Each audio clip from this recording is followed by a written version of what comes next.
एक बार क्या होता है, एक पिता अपने ऑफिस में काम करते रहते हैं और उसका 10 साल का लड़का बार बार आ करके कोई ना कोई सवाल लेकर के आते थे और बीच बीच में उनको डिस्टर्ब करते थे, जिससे उनका कार्य पूरा नहीं हो पाता था। अब वो सोचने लगे कि किसी प्रकार से इस बच्चे को ऐसा कुछ काम दिया जाए ताकि 2-4 घंटा उलझा रहे और मेरा काम पूरा हो जाए।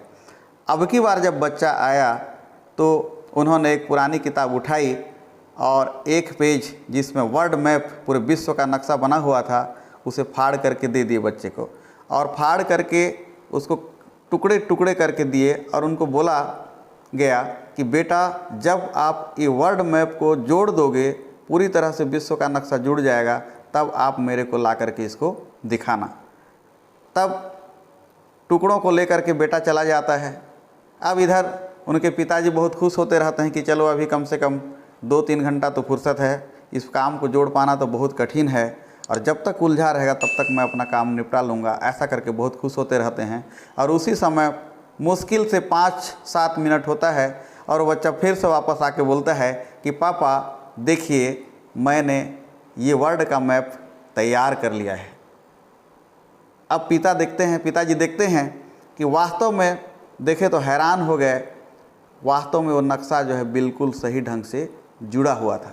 तब पिता ने चेक किए, अब जब सही पाया तो बच्चे को पूछे बेटा तुमने इतनी जल्दी ये काम कैसे कर लिया? तो बेटा बोलता है पापा ये तो बहुत ही आसान काम था, आपने जिस पेज के टुकड़े मुझे दिए थे उसके एक साइड पर वर्ल्ड मैप था और दूसरे साइड पर कार्टून था, मैंने कार्टून को जोड़ दिया और आपका वर्ल्ड मैप तैयार हो गया।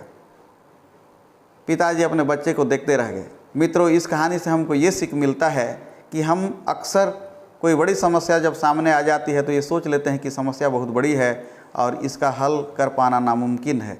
हम दूसरे पहलू को देखते नहीं हैं, जबकि उसका दूसरा पहलू भी हो सकता है जहाँ से उसका हल बहुत आसानी से निकल सकता है। इसलिए जीवन में जब भी समस्याएं आए तो हर पहलू को देख करके, हर चीज़ों को समझ करके, उसके कोई आसान तरीका ढूंढ करके समस्या का समाधान करना है। धन्यवाद दोस्तों।